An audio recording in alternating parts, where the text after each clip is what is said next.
In my last video to you guys, I said, hey, I may not do these every week. Well, I'm bringing you another one this week because I wanted to explain the video that I just launched today for the newest video. And it's about lateral hips. So lateral hips are here, outside of the hips. These lateral hip muscles in our bodies have become very weak. And so I just want you to think through like the last couple of days. Have you done any movement that has required you to do this? And probably if we think about it, our answers would be, no, we haven't. Maybe the closest thing would be you doing a movement like this to get into your car or to get out of your car. Unless you were intentionally in an exercise class that had you doing like lateral squats, you probably hardly do any movement side to side.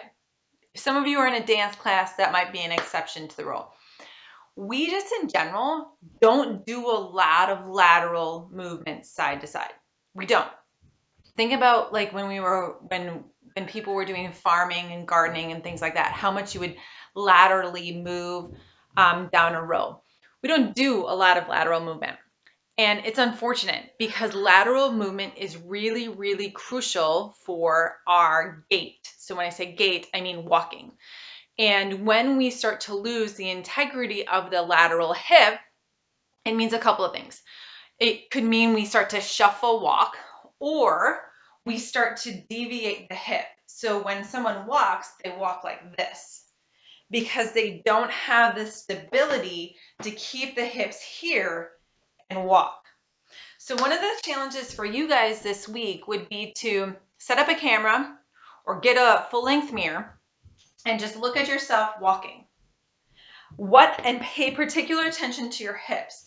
So do they move like this as you walk?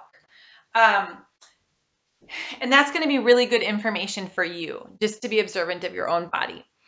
This whole class that I put together for lateral hips and balancing poses was because I'm working with an individual who, particularly when she walked, she moved her hips like this so bad. And it was starting to create tons of lower back pain, which then was creating lower leg pain, to things such as numbness in her legs, nerve issues, muscular issues, all sorts of things were starting to happen. So lateral hips are really, really important, and not doing this when we walk is also really, really important.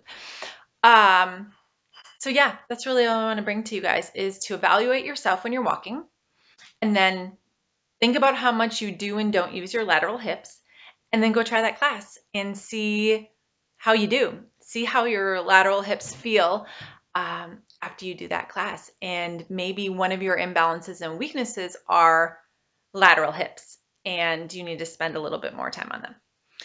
Okay, so bye everybody.